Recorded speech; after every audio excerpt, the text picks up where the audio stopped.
Ассалаумағалейкум. Алдарыңызда Серікжан Біләшұлы, армысыздар алталаш. Әлеуметтік желіге онлайн лекция сөйлемегеніме 5-ші күн болды. Біраз жұрт нағыз ата жұрт еріктілеріне хабарласып, біраз жұрт өзіме жеке хат жазып, себебін сұрайды. Анығында біз себебін Атажұрт Қазақ Human Rights USA YouTube каналының жазу жазатын жерінде, яғни коммунити деген бөлігінде жазумен жазғанбыз, және Facebook пен Instagramда жазумен жазып жариялаған боламыз. Енді осы 5 күнде не жұмыс жасағанымызды сіздерге айта кетейін. Біріншісі, не үшін мен онлайн саяси ақпараттық, идеологиялық, танымдық, нанымдық лекцияларымды тоқтаттым. Бұл жерде үлкен мән мен мағына бар. Біріншісі, бұл жерде 5-6 себеп бар. Біріншісі, мен өкпеледім. Өзімнің тыңдармандарыма, қазағыма, қарагөз халқыма өкпеледім. Себебі лекция тыңдаушы бар, таратушы жоқ. Лекция тыңдаушы бар, оған комментарий, лайк басушы жоқ. Бұл жерде комментарий маған нан болмайды, немесе нанға жағып жейтін варенье да болмайды. Бұл жердегі мақсат қазақтың көзін ашу, танымын, нанымын өсіру, қазақты саяси, сауатты, тарихи жадысы қалпына келген ашық ойлы халыққа айналдыру біздің басты мақсатымыз. Өкінішке орай, соны өзгелерге жеткізу, өзге қазақты да ояту біздің лекциямызды тыңдаған 100 мыңдаған қазақтардың қаперіне кірмейді. Әрине мен барлығына топырақ шашып бір шыбықпен айдағым келмейді. Бірақ бұл халық өзімен осы ұлттың тағдыры, ұлттың барлық мәселесі қатысты екенін сезініп жетпейді екен. Бейне осы ұлттың мәселесін ат төбелінде азғантай азаматтар мойнына көтеріп алған сияқты, немесе солардың жекеменшік шаруасы сияқты, немесе солардың патент деп алған ісі сияқты, ал өздерімен қатысы жоқ, өздері қарбалас, өздері балашаға асырау керек, кредит жабу керек, жан бағу керек, ал басқа адамдарда бұндай шаруа жоқ сияқты. Солардың жекеменшігі сияқты. Өткенде тіпті ең сорақ әңгімені істедік. Мынандай оқиға болып жатыр, әлгі белсенділер қайда? Жайшылықта жоқтан өзгені көтеріп шулап жүреді, солар көтермей ме деген жазбаны көргенде күлерімізді де, жыларымызды да білмей қалдық. Иә, біз сөйтіп қазағымызға өкпеледік. Жартасқа бардым, күнде айғай салдым, одан да шықты жаңғырық деген Абай атамның қалың кешті. Сөйттім де, сонау 2 ғасырдың алдындағы Абай ақыла бүкілеп, қайғырып, жылап, еңіреп, зарлап, сынап, мінеп, және сүйіп, күйіп, жақсы көрген қазақтың міне 2 ғасырға жуық уақыт өтсе де еш өзгермегенін көріп, мен де не істерімді білмей шарасыздықтан онлайн лекция тоқтады деп әлемдеме таратып, онлайн сөйлеуді тоқтатып қойғанымыз. Иә, 5 күн өте жақсы, рахат, тыныштық, ізденбейсің, газет оқымайсың, материал көрмейсің, видео тыңдамайсың, аударып әуре болмайсың, сөйтіп ешқандай дайындалмайсың, ой, рахат әшейін, ұйқың қанғанда тұрасың, құмарың қанғанша шай ішесің, рахаттанып, кофе ішіп, отырып, әшейін. Көптен хабарласпаған туыс-туған, дос-жаран, жора-жолдастың бәріне хабарласып, рахаттанып қалдық. Уайымсыз, қайғысыз адамның қарекетіне көшіп көрдік 5 күн. Иә, көптен сұрақтарын жаудырса да, уақыт болмай, бір қисыны келмей, анығында бір шабыт келмей, жауап беруден анығында ерініңкіреп жүрген 2 журналистке өлтіріп тұрып сұхбат беріп тастадық. Көптен бері осы Қытайдағы тақырыпты көтеріп жүрген бір докторлық диссертациясына тұздық қылып жүрген азаматқа өлтіріп тұрып, жол сілтеп, бәленбай материал беріп, ізденіп, оныменен 4-5 сағат сөйлесіп, оның докторлық диссертациясының негізгі қаңқасын тұрғызып тастадық. Енді ары қарай өзі жінтіктеп, жіліктеп отырып, ізденіп жазатын болып алғысын айтып. Оның докторлық диссертациясы жарияланған күні бізде соны қуанышпен жариялайтын болды.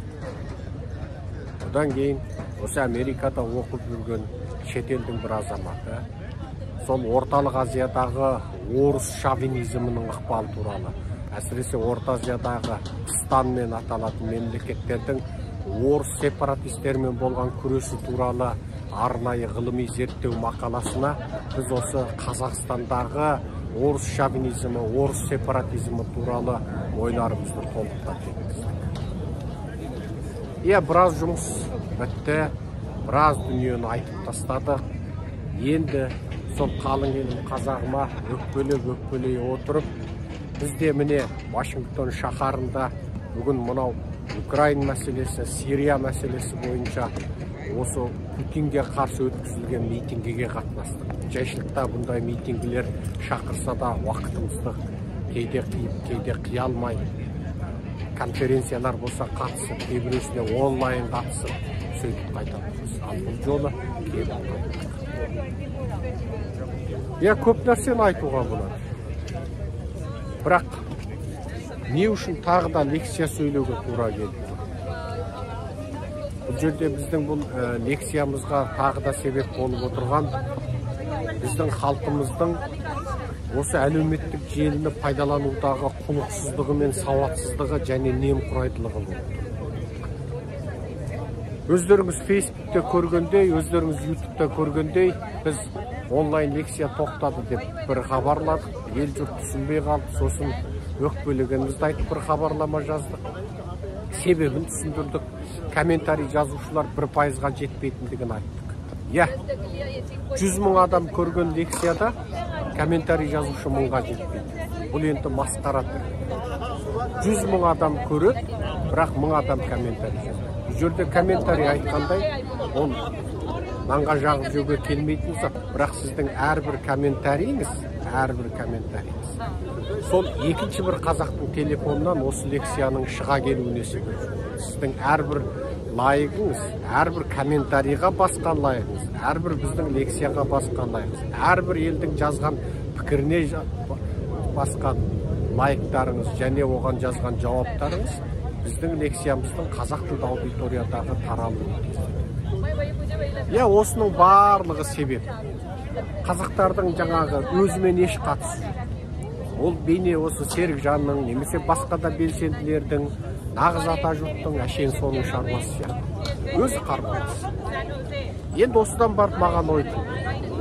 Көрдік, астыдағы жұрттың жаңағы біздің лекцияны тоқтатқандығымыз туралы хабарымызға жазған комментарийларды қараңыз.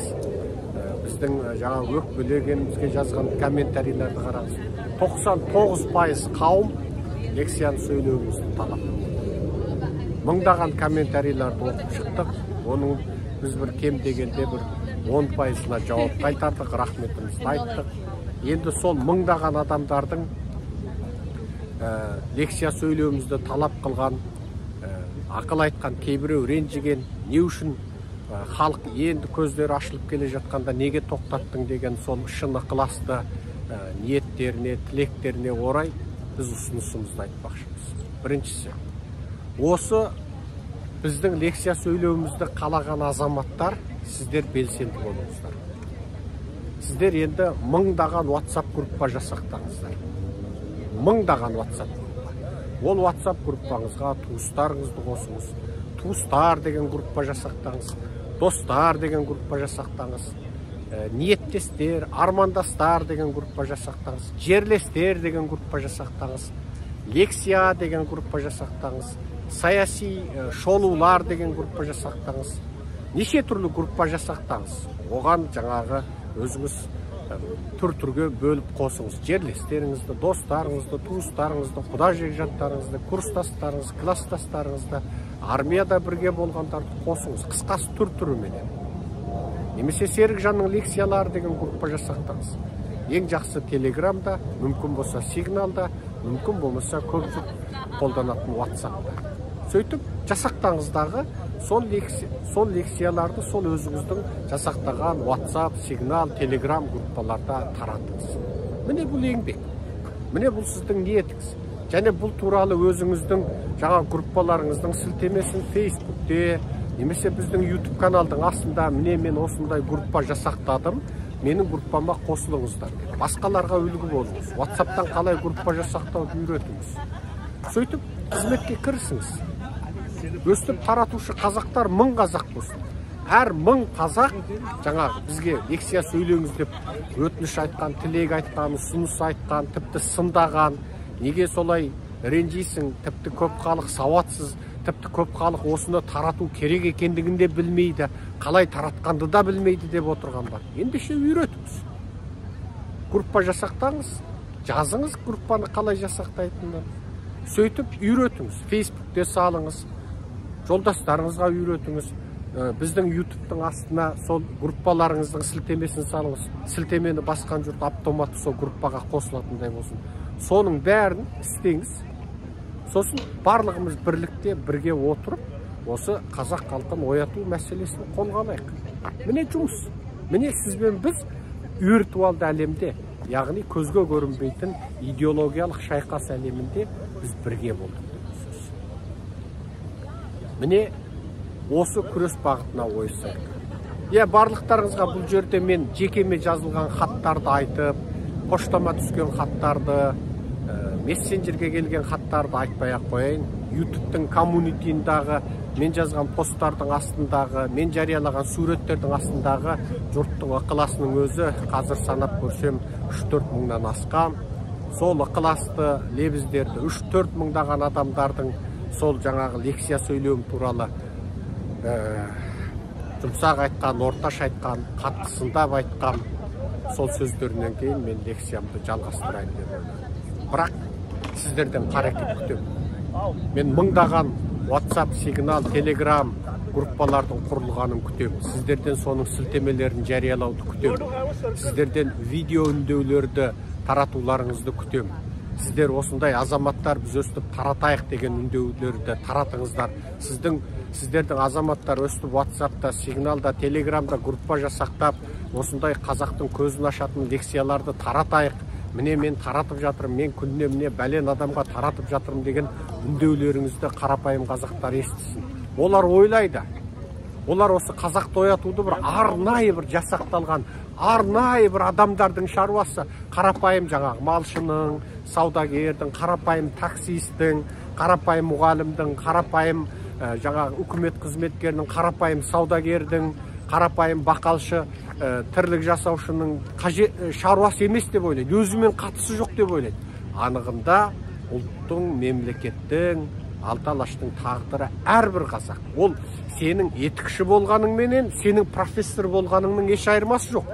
Профессор да жан бағып жүр, білімін сатып. Етікші өнерін сатып жан бағып.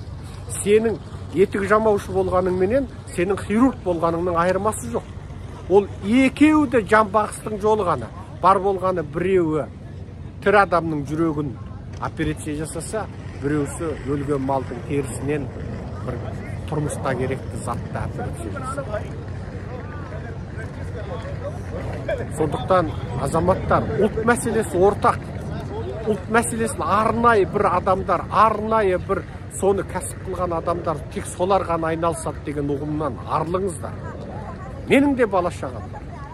Мен де мынау Америкада мен жаңағы мақалаларымды жазып, керек десең тіл үйрететін орталықтарға барып, тіл үйретіп, өзім білетін тілдерді аударма жасап, немесе сондай бір ғылыми зерттеу орталықтарына айлыққа кірсем, мен де айына 10 мың, 15 мың доллар тауып, тіпті одан жоғарыда ақша тауып алып, рахаттанып отыруыма болады. Америкада дұрыстап тұр, мен 2 жыл жұмыс істесем, тастай қылып үй сатып алуыма болады. Қазір үй жалдап тұрып жатырмыз. Ал енді осының барлығы сонда маған балашаға керек жоқ па? Маған дәу қып арқыратып джип көлігін мініп жүру керек емес па? Маған қымбат ресторандарда жаңағы тамақтану керек емес па? Маған жаңағы өзім армандап жүрген Қытайдың қылмысын ашатын Қытай концлагер түрмелерінің тірі куәгерлерін алып кеп, ең атақты қонақ үйлерде ең мықты конференция залдарын алып, сөйтіп конференциялар өткізу керек емес па? Маған өзімнің жазған шығармаларымды кітап қылып, ағылшын тіліне аударып жариялау керек емес па? Бәрі керек, бәріне ақша керек. Бәріне ақша керек. Маған ыстық аралдарға барып, демалып жатып, қымбат ресторандарда тамақ ішіп, селтилетіп, мақтану керек емес па? Жоқ, кім айтты маған, сен арнай тек осымен айналыс деп? Кім міндет деп қойды? Ешкім міндет деген жоқ. Ендеше бұл қарапайым етікші менен қарапайым картоп сатушы, жер егуші, қарапайым малшы, қарапайым таксист, қарапайым қара жұмысшы, құрылысшы, сылақшы, қарапайым кірпіш құюшы, қарапайым неше түрлі қара жұмыс істеуші, қарапайым мұғалім, қарапайым профессор, қарапайым жүрек операция жасаушы дәрігер. Барлығыңыздың міндетіңіз. Барлығымызда өмір бар, барлығымызда бала-шаға бар.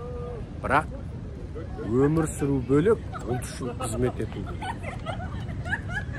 Ендеше барлықтарыңыз оянып, сондай группалар жасақтап, кәдімгі жұмыс бөлісін жасап, әркім өзінің руласына, жерлесіне, құда жекжат, туысына, дос-жаранына, сабақтасына осы лекцияларды, қазақтың көзін ашатын осы рухани танымдық ақпараттарды таратуға міндетті. Біз халықтың осындай оянғанын, белсенгенін, ұлттың шаруасы менің шаруам деп осындай жұмысқа кіріскенін күтеміз. Біз халық жақтан да жауап болуын күтеміз. Біз жартастан жаңғырық шыққанын күтеміз. Халықта солай жұмыс істеп үйренуі керек. Ол сіздің саусағыңыз ғана кетеді. Күніне азғантай 15-20 минут уақытыңыз кетеді. Аласыз да өзіңіз ұнатқан, лентаға шыға келген, өзіңіз дұрыс деген жетеді. Бізде 10 мыңдаған, 20 мыңдаған лекциялар тұр. Таратыңыз, елге үгіттеңіз, сөйлеңіз сізде. Сізде сөйлеңіз, мынаны тыңда деп айтыңыз. Сөйлемесеңіз жазыңыз, мынандай керемет лекциялары бар деп таратыңыз. Сөйтіп, халықтың көзін ашыңыз. Мысалы, Назарбаевты Конституцияға енгіземіз деді, үндеу тастадық. Қаншама көз ашық көкірек аяуда адамдар, ұлт зиялылары, өнер жұлдыздары, танымалы да бар, танымал емесі де бар, үндеу қосты. Кейбіреу өз бетімен бізсіз ақ өздері наразылығын танытты. Кейбіреулері бізден естіп наразылығын танытты. Нәтижесінде тұтас Қазақстан күңіреніп кетті. Тұтас Қазақстан наразы болды. Не сұмдық Конституцияға жеке тұлғаның атын жазу. Солтүстік Кореядан басқа ешқандай елде болмаған. Назарбаевтан бұрында Қазақстанда ел болған, мемлекет болғанбыз. Біз өркениеттерді жаратқан және таратқан, мемлекеттерді, империяларды құрған елбіз. Ал нәтижесінде Назарбаевтың аты масқара болып Конституцияға жазылатын бұл сұмдық масқара тоқтатылды. Міне халықтың күші. А егер халық жатып алса не болар еді? Аты жазылып кетер еді. Адамзат алдында масқара болар еді. Қазақ дейтін халықта ел болмаған, соны Жоңғардың ұрқы Назарбаев құрыпты деп тарихта қағазға жазылып қалатын еді. Ал былтыр болған жер сату оқиғасы. Анау жердің өтірік жаңағы 5 жылға пауза қойып қойғаны тоқтағанда халық үнсіз жатпады. Үндеу тастадық. Онсыз да ызалы халық. Үндеу қосты. Өз бетімен шықты. Сол бүкіл халық жердің сатылуына, жалға берілуіне қарсымын деді. Соныменен халықтың райын бағып қалтылдап отырған өкімет оны да күшінен қалды. Ал егер халық үнсіз қалсашы, жерді сол мың сан сылтау тауып Қытайға жалға береді. Ал Қытайға сен бір бет қағазға қол қойып, бір бет қағазға сен келісім шартқа отырып қойып қойсаң, Қытай оны 1000 жылдан кейін де даулаудан ерінбейді. Баяғыда Гонконгты жеңіліп тұрып Англияға бергенде, жоқ мәңгі емес, 99 жылға берейін деп бір бет қағаз жазып алған, 99 жылдан кейін даулап отырып Гонконгты алды. Макауды Португалияға жеңіліп тұрып бергенде де мәңгі емес, 99 жыл деп бір бет қағаз жазып алып, сол бір бет қағазды даулап отырып 1999 жылы Макауды алды, 1997 жылы Гонконгты алды. Міне, Англия менен Португалия Макау менен Гонконгты қайтарып беруге мәжбүр. Қытай соның бәрін бір бет қағазбен іске асырды. Ол контракт, ол мемлекеттік келісім шарт. Міне сол қазақ жерін Қытайға беру мәселесінде қалың халық дүр көтеріліп, өтірік қойылған 5 жылдық паузадан кейін де күшін жойғызды. Ал ертең мейлі біздің билік сатқындықпен қандай да бір келісім шартқа қол қойса, оны халық біз білмейміз. Оны жариялаған жоқ, ашық келісім шарт емес. Біз наразы болып, халықаралық соттарға беріп, оның күшін жойғызуға құқылымыз. Ал қалың елім, қазағым, қаншама жетістікке осы бір жағадан бас, бір жеңнен қол шығарып отырып жеттік. Сайрагүл Сауытбайды Қытайға депортациялайтын кезде аман алып қалдық па? Аман алып қалдық. Неге? Мың сан халық көтеріліп отырып, билікке қысым жасап отырып алып қалдық. Ал биліктің өз еркіне салсаң, Сайрагүлдің қолын қол, бұтын бұт қып, бөлшектеп, жіліктеп, тұздап, сүрлеп отырып Қытайға қайтарып беруден тайынбас еді. Қытайдан қашып келген қалған 5 қазақты да сол халықтың қысыммен, тепкісімен алып қалдық. Қытайды соққыға жыққан 5 батырды да сол халықтың тепкісіменен, халықтың тепкініменен, екпініменен алып қалдық. Бұл билік қазаққа жау билік. Олар қазақтың еңсесін басып, тұқыртып ұстағанды ғана біледі. Себебі билік өздеріне бірінші жау анау-мынау этникалық азшылық емес, осы қазақ халқынан келетінін біледі. Себебі олар қазақ халқын сорлатып, сол қазақ халқының сорына өмір сүріп отырғанын біледі. Қазақ халқының байлығын тонап отырып өмір сүріп отырғанын біледі. Ендеше қалың елім, қазағым, тек сенің берекеңмен бірлігің ғана барлық нәрсені шешеді. Тек сенің берекеңмен бірлігің, сенің белсенділігің. Ал сенің үнсіздігің сенің сорыңа болады. Сен барлық нәрседе үнсіз қалсаң, сен сорлайсың. Ал сен барлық нәрседе тепсініп тұрып теңдік сұрасаң, сен жеңесің. Қаншама дәлелдер бар оған. Қытайдағы 5 миллион қазақтың 500 мыңда 700 мыңы түрмеге қамалған кезде осы Қазақстанға көшіп келген қазағы бар, жергілікті қазағы бар. Тепсініп тұрып қаншама конференция өткіздік, қаншама халықараның назарын аударатын жиналыстар өткіздік. Видео куәгерліктер жарияладық, қаншама тілшілер мен адамдарды кездестіріп, жүздестірдік. Нәтижесінде Қытай қазақпен санасуға мәжбүр болды. Себебі қазақпен санаспаса, халықарада беті төгілді. Дүние жүзіне 10 мыңнан артық видео арыз, қайталанбасы бар, жайлау туралы, мал мүлік туралы арыздары бар, ол 20 мыңдай. Ал тек қамалған қазақтар туралы 10 мыңнан артық арыз. Осы жалпы ұзын ырғасы 30 мыңдай арыздың нәтижесінде 30 мың адамға жұғып берген. Кейде бір адамға 4-5 адам арыз береді, бір адамның қамалғаны бойынша. Осында да сол қайталап бере беріңдер деп, жаңағы неше түрлі тәсілменен соны бердік. Сәл өзгеріс болса беріңдер, үйғамаққа шығарса да арыз беріңдер, үйғамақтан жібермей қойса да арыз беріңдер, хабар ошарсыз кетсе да арыз беріңдер деп жүріп, бүкіл дүние жүзінің баспасөзін шулаттық. Нәтижесінде Қытай қазақпен есептесуге мәжбүр болды. Ал егер сонда қазақтар үнсіз жатса, осы жеңіс 30 нәтиже болар ма еді? Біз де дәл уақытында Қытай билігіне қарата өзіміздің дипломатиялық көзқарасымызды білдірдік. Америка Үні радиосында және Азат Азия радиосында және Тайвань, Гонконг медиаларында егер Қытай қазақты бүгін босатса, біз ертең күресімізді тоқтатуға дайынбыз. Бізге қазақтың адам ретінде тірі қалғаны және құқының тапталмағаны керек. Біз Қытайдан басқа нәрсені талап қылмаймыз деді. Тіпті жерді де талап қылмаймыз. Ол жер халықарада мойындалған Қытайдың жері. Бізге сол өзінің ата-бабасының жерінде жасап отырған қазақты қорлағаны жанымызға батады. Егер қазақтарды қорламай, қамамай, адамды құқын таптамай, оларға еркіндік беріп, Қазақстанға көшім десе еркіндік беріп, туыс туғанымен бас қосам десе еркіндік берсе, біз де күресімізді тоқтатамыз дедік. Нәтижесінде Қытай сөз түсінді. Қытай қазақтарды ерегестірген сайын қылмысының ашылатынын білді де, қазақтарды жіберуге мәжбүр болды. Ал біз де ары қарай Қытайды ушықтырудың керек жоқ екенін, мынау көзі жасты көкірегі шерлі қазақтың адам құсап өмір сүргені үшін Қытайдың осындай күрес тәсіліне келуге мәжбүрледік. Қытайда өз шамасын білді, бізде тиісті жеріне жеткізіп, бізде тоқтадық. Қытай қайтадан қамаса, бізде қайтадан кірісеміз.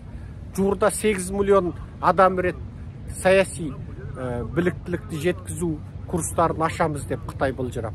Егер тағы да қазақтарды мәжбүрлеңдікке салса, біз тағы да күреске шығамыз. Біз қорықпаймыз. Біз Қытайдың қылмысын ашудан тайынбаймыз. Ал егер қазақтарға еркіндік беріп, қазақтарға қысым жасамай, мәжбүрлі еңбекке салмай, құлдық еңбекке жекпей, отбасыларын ажыратпай, көшемін деген қазақтың Қазақстанға көшуіне рұқсат беріп, тәркілеп алған, тартып алған паспорттарын берсе, біз де тоқтаймыз. Қазақстан билігімен де сол. Сондықтан қалың елім, қазағыма бұл тарихтарды неге айтып отырмын? Күрестің тактикасын айтып отырмын. Өз құқыңды қорғауды біл. Азаматтық үніңді білдір. Сен құл емессің. Сенің өз көзқарасыңды айтқаның үшін ешкім сені бас салып соттамайды. Ал үнсіз қалғаның үшін сен кез келген уақытта сотталасың. Себебі аққа жақ болмасаң, өз құқыңды өзің қорғамасаң, ұлт үшін күреспесең, онда сені кез келген уақытта олар мал ретінде санап, мал ретінде сеніменен сөйлеседі. Қойды соятын кезде ешкім қойдан құрметті қой, мен сізді сойғым кеп тұр деп сұрамайды ғой. Ендеше сен қой емессің. Сен ашық-ашық көзқарасыңды айт. Адам екеніңді көрсет. Мен осы барыста қазақтарға әрбір қарапайым қазақ, оқығаны болсын, тоқығаны болсын, сауаттысы болсын, сауатсызы болсын, қарапайым қара жұмысшыдан тартып, кәдімгі жоғары лауазымды жұмысшылары болсын. Мейлі сен немен айналысың, мейлі сен жер сыпыр, мейлі сен әжетхана тазала, мейлі сен тіпті кәдімгі күндік жұмыс істе, мейлі сен құрылыс алаңдарында кірпішші болып жұмыс істе, мейлі сен кәдімгі мектепте мұғалім, директор бол, не университетте профессор бол, ұлт алдында бәрің бірдейсің. Және міндеттісің, жауаптысың. Ұлттың көзін ашуға, саяси сауаттандыруға барлығыңыз міндеттісіздер. Ешкім ұлттың мәселесін жекеменшіктеп алған. Мен де жекеменшіктеп алған. Егер сіздер өздеріңіз саяси белсенділіктеріңізді оятпасаңыздар, мен де ертең бала шағам бар, болды, айттым, жеткіздім, менікім кінәлім емес деп мен де кетіп қалуым мүмкін. Сонда кім істейді? Менде де үшін бар. Маған да жан бағу керек. Маған да жақсы өмір сүру керек. Міне 5 күн болды. Қаншама жұмыс тындырып тастадым. Айттым. 2 тілші жылап жүрген, сен туралы жазу керек деп тапсырма алғанбыз деп. Мен көтерген тақырыптарды болды. Шетелдің қаншама журналистіне жаңағы адамдарды неттік. Өздеріңізді көріп жатсыздар. Жаңағы осы тақырыпты көтеріп жүрген бір емес. Анау жазып жүрген, анау докторлық диссертацияға міне бүкіл сұлбасын, қаңқасын тұрғызып бердік. Қаншама жұмыс бітіп жатыр. Міне бүгін Ақ үйдің алдындағы жиналысқа келдік. Қаншама адамға сөйлестік, қаншама жаңа камераның алдында сөйлеп тастадық. Ол да жұмыс, ол да белсенді. Сондықтан айналайындар, тыңдап секе алға деп комментарий жаз десе комментарий жаз, лайк бас десе бір лайк басып қойып, күніне бір лайк бастым болды деп онымен іс бітпейді. WhatsApp-тан, сигналдан, телеграмнан топтар құрыңыздар. Және ол топтарды құруыңызды басқаларға үйретіңіздер, басқалар да құрсын. Сіздің 70-80 туысыңыз болса, әр қазақтың 70-80 туысы бар. Және топ құруды білмейтіндерге үйретіңіз. Таратыңыз, тұрақты түрде таратыңыздар. Сөйтіп, қазақтың міндетін бәріміз бөлісіп алайық. Сонда маған да жеңіл, сізге де жеңіл. Ертең қызығын ұрпағымыз көреді. Ал біз бүгінгі ұрпақ өз мойнымыздағы міндетімізді атқармасақ, ертең ұрпағымызға өте ауыр болады. Ұлт алдында бәріміз бірдейміз, Құдай алдында бәріміз бірдейміз. Аман сау болайық, құрметпен Серікжан Тәшев.